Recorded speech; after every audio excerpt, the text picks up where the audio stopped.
Hi folks, you're with Tacitus today at your Pushback channel, and thank you for joining this audio live stream.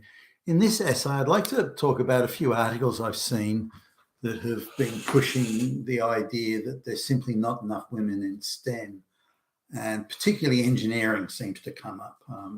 So the articles that again have been promoted by the World Economic Forum and by the United Nations and other activist NGOs and given screaming front page prominence by the globalist controlled media outlets, saying there's just too many damn fucking straight white men in STEM. Again, engineering sort of came up more often than the others, so I'll stick with that just for simplicity's sake. But the problem isn't the women failing or not wanting to do it. The problem is fucking straight white males, fucking Nazis, those fucking misogynist Nazis holding these women back, these victims, these oppressors holding back these women, all of whom would be quadruple, quintuple PhDs in engineering if it wasn't for the damn fucking fascist, fucking Nazi straight white men. They're the problem. We have to control them. If we can control them, problem goes away. So what was interesting is the sort of stats that and I've made a little record of it here. So the claim is, in the Western world at least, and from the looks of this, I think they're talking about the first world country. I think it's Britain or the United States. It could be Australia, but anyway, a first world predominantly white country. And it's urgent top priority, emergency, like nuclear war, nuclear Armageddon comes second to getting more women into engineering. So this is the top priority for the whole world. If the bubonic plague comes again and 50% of the population die and then some plague, that comes second to this. All right. So any apocalypse will come second to the need to get more women in engineering. Such is the urgency of this fucking emergency. So why it's an emergency though? Let's look at the the stats here as to why it's such an urgent thing. They're claiming that only between 12 and 15% of frontline engineers, this is like civil engineers or mining engineers, so we're talking people on the front line, people who are out on the mines or out digging not digging, but supervising the big civil engineering works, such as building bridges and whatever, that only 12 to 15% of these frontline engineers are women. They're a bit vague on whether or not all these women are actually in the front line or simply work in it like a team of engineers or something. Like are they the responsible engineer who's out on the mine site, who's out in the middle of nowhere, working with surveyors to determine the feasibility of a civil project like building a dam or something. That's a bit vague. Now, then statistics they're citing here, I don't know how accurate these are, but let's assume for the moment they are, claim that about half of, because of the strides they've taken in equity and all that sort of stuff for women, that nearly half the women who go into study STEM and engineering, about half the students rather, are now women, or nearly half, it's like 45% plus. So about half the students going to study this engineering. Now they kind of concede in a couple of the pieces that the standards had to be lowered for more females to get into, more women to get into these STEM and engineering courses. And on top of that, they had to be encouraged with like seems to be an overabundance of financial support going to these young women, I guess, that are going into and any woman that managed to get through a STEM course, whether it be affirmative action STEM or anything, is being encouraged to go back and say do masters or PhDs with pretty much the implied guarantee that, look, no matter how badly you do, we'll pass you for equity, ideological equity reasons. So they're saying that about half the students going into engineering, this is the first year in college or university, are women, and But they say that just over half are dropping out of engineering in the first year. Now, is this because the course is too onerous, there's too much work, it's too difficult, or they simply don't like the work? Remember that the bar's been lowered quite substantially by about 25%. So whereas a man's got, for example, a man's got to get 70% in his final year to matriculate or go on to university from senior high school. A woman needs only get 50%. A bare pass to be able to get in to the same course as the man. So there seems to be quite a difference. So they've lowered the standard uniquely for just for ideological reasons to get more girls into the course. Now it means that girls are being sort of pushed into it, maybe by feminist activist mothers, feminist activist teachers, or school counsellors, those sort of people. You should go into engineering, show those damn fascist Nazi boys, you go, girl. So they go into it, not really perhaps that interested in any way, and they find, fuck, this is hard work. I should have gone and done sociology, or some other soft bullshit course, of which there are gazillions now in universities. So they over half of them drop out in the first year. That seems an incredible dropout rate. It's got to be one of the. In fact, they suggest or imply in one of the articles that it's amongst the highest dropout rates of any course for any body of students anywhere. So that again, either the girls have made the wrong choice, as in they didn't really want to, or it's just too much like hard work and they're not interested. Now, the ones that actually managed to make it through and come out with an engineering degree, and I've got some knowledge here of this. I've on more than once, a number of times now, I've sat on an interview panel and been a member of the panel interviewing engineering candidates, both for cadet level positions and probably early level, somebody with maybe less than 5 years experience in this case it was primarily civil engineering, but so I was on the committee there, on the interview panel, and I don't think, I'm just thinking back here, I don't believe even not one of the women that had a degree or ostensibly had a degree was anywhere near the quality of the male candidates. It was absolutely crystal clear that all the women who got an engineering degree had got that degree from affirmative action policies. They were affirmative action through senior high school, affirmative action into the course through college, and then affirmative action through each year of the study, and then got an affirmative action degree. So they. And the ones that had the, and that they all the women had better quality degrees than the guys on paper, but were much lesser quality students.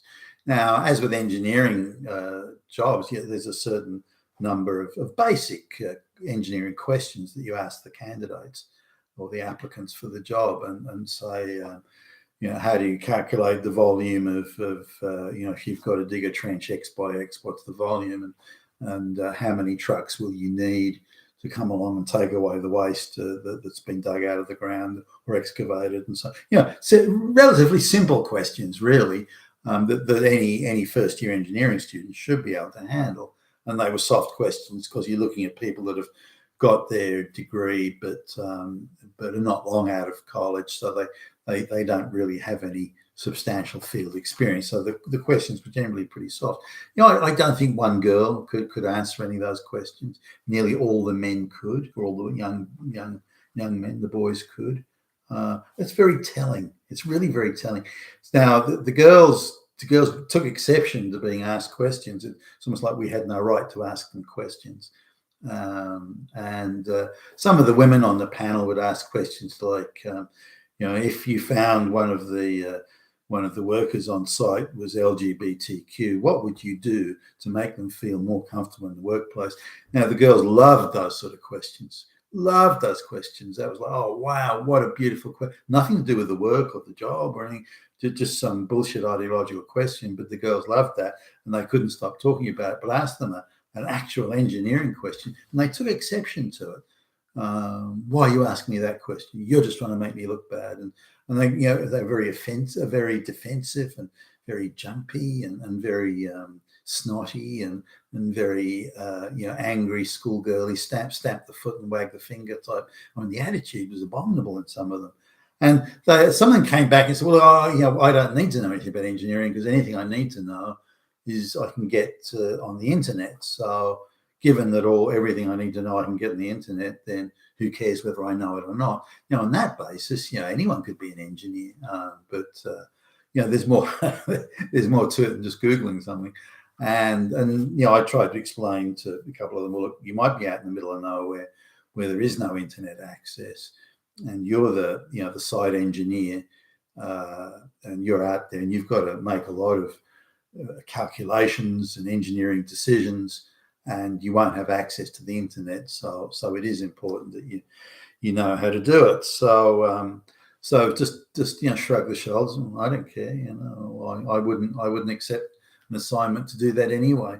And they give you all sorts of bullshit. Like, I'm a people person. I only want to work in a nice politically correct committee where there's lots of sitting around talking and exchanging little girly stories and this sort of they behaved very girly like. They didn't behave like people that were engineers and wanted to accept that responsibility. That was something actually that came across. None of them wanted to accept the responsibility, whereas the boys were raring to go. They were almost gagging to give me a complicated problem, let me work on it, and that sort of thing. And the girls were quite the opposite. How can I avoid responsibility? How can I avoid being the only person? I don't want to be accountable. I only want to work in a committee. That type of thing.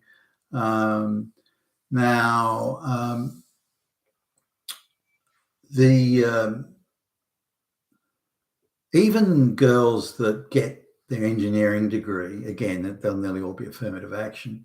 I mean, there'll be some that won't be, but nearly all are.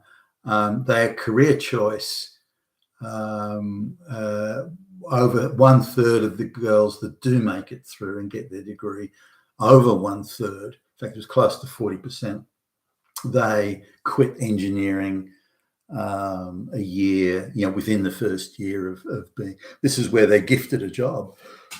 So they're gifted a engineering degree, affirmative action, and then they get affirmative action hired into a big company that's desperately spruiking its politically correct credentials and woke credentials. So they get affirmative action gifted a job and still leave and go and take some clerical job or some they'll even in the engineering firm they'll say, no, I don't want to do this. So they might get a job as the engineering project coordinator or something like that, which is effectively a clerical job. But that's the one they want. It's a low responsibility, lots of people involved, all very confused, people going everywhere. No one's really responsible. No one's really accountable, which seems to very much suit women in the corporate environment.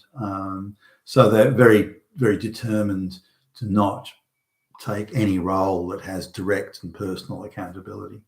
So these are some of the things that, you've got to pass and dig this out and add my own understanding of these issues. But it goes to show that with all the help that women are getting, the affirmative action, the support, the encouragement, the whole thing to go and to stand with a desperate desire to create equal outcomes. And in spite of all that help, 12 to 15% of women are still engineering, and I think a decent proportion of those have chosen to be effectively clerical workers in an office, shuffling paper rather than being having any significant or meaningful engineering role. So anyway, this is all on the basis of the outcomes aren't equal between the genders, and with particular reference around enough black women in engineering or black lesbians for that matter. So what's the solution now? Instead of sort of just accepting, well, look, maybe women don't want to do this. Maybe we're wasting our time here.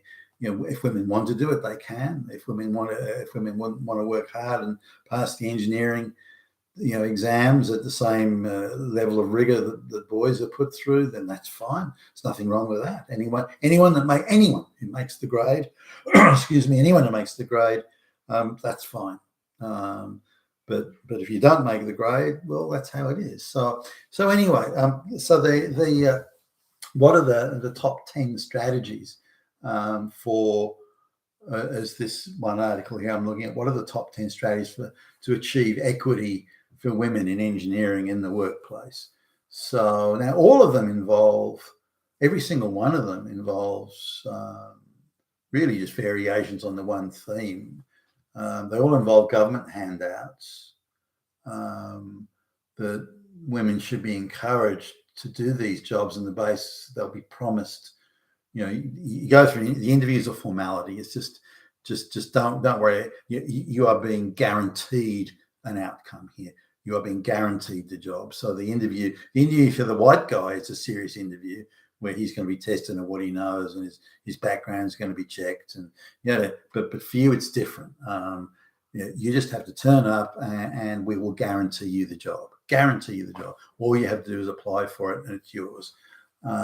So they say, well, women have to be confident they can get the job, and confident that the job won't discriminate based on any sort of competency or capability or merit. So women have to be convinced there will be no merit involved in the hiring process. And if they're convinced there's no merit, then they'll be more confident in applying for the job. That doesn't sound good to the engineering industry. I don't want to be driving across a bridge. So now on top of that, and to be guaranteed to get the job, women must also be guaranteed to get promotions so 50% of all promotions, again, without merit, must be guaranteed for women. So they're saying, well, that'll encourage women to stay in the engineering industry on the basis that they're guaranteed promotion regardless of merit. And because women are concerned that if it's a merit-based system, more men will get the jobs or get the promotions than they will. So there must be guaranteed promotions and on an equal outcome basis. Now, all the rest of them, so the guarantees women, also, companies have to shape up that if a woman decides to leave to have children, no matter if she decides to come back to work 100 years later, she must be guaranteed the same level of seniority that she left previously, regardless of how long she's been away. I mean, that's patently absurd, but they're saying that should be guaranteed. Now, and women should be paid while they're off, because you have to retain this incredible talent that all women are. And so that the way to retain that talent is to keep on paying them a salary for 5 or 6 years, even while they're not working. So the other thing was, I love this one. It's that they have to be meetings. So when there are meetings, like engineering meetings in the company, there have to be a designated number of meetings. They didn't say how many, but a designated number of meetings where the men have to attend the meeting, but where men are not allowed to speak. So I just picture this for a minute. So the company says, okay, Billy Bob, and I want the whole male engineering department coming into the meeting here. But in the meeting, you boys, you men, you're not allowed to speak. It's absolutely not. Women can speak for as long as they want on any subject. They don't have to have an agenda, because women's issues shouldn't have to be restricted to an agenda. I mean, there you go. But no man is allowed to speak. It's a women-only talking session, but men have to attend, because you have to attend. So you have to learn how to be. The insanity of this, you have to learn how to be quiet when women are around. So women can voice their opinions free from all these evil misogynist Nazi men. The rest of them were all this top 10 strategies. They were all about how men have to be controlled. Men are not allowed to venture an opinion, or not allowed to, a man is not allowed to correct a woman in a meeting. So when in meeting and the woman says, well, that bridge is 100 meters long or something. The man goes, well, no, actually it's 120 meters long. You're not allowed to do that. A woman can do it to a man, but a man's not allowed to do it to a woman. And the rest of it was all just men have to be controlled. Men have to be told to shut up. Men have to be told to get out the way. Men have to be, this sort of thing. And then there was the ultimate one, of course, that all women are being raped in the workplace, and men have to be controlled yet again on that score. So just a whole bunch of absolute nonsense. But it's clear that there is they have to admit, these social engineers, that very few women want to do engineering.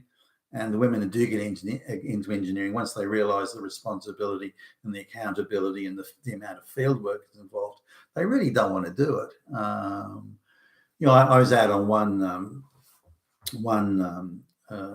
mine site years ago, and women turning up in high heels and things like that. It's ridiculous and absurd. So now they're told, well, go away and put proper footwear on. So the guy, quite reasonably, who said that, I wasn't rude in the way he said it. He was bemused, a little irritated, I guess, that anybody would turn up to go on a mine site in high heels. But he was held up as an example of evil misogyny. No, it's not. The woman should be held up as an example of crass stupidity. But anyway, that's the situation there, that most women don't want to do it, and we really, as a society, just have to accept that. Fine, and stop all this silly affirmative action nonsense, and just get on the business with doing quality engineering. That's what it's all about. It's not about having black lesbians designing bridges that fall down. It's about having the best qualified people doing that work. If that happens to be black lesbians, then that's fine. But it also, if it happens to be straight white males, that too is fine. You've been with Tacitus today, your Pushback channel. Thank you for listening.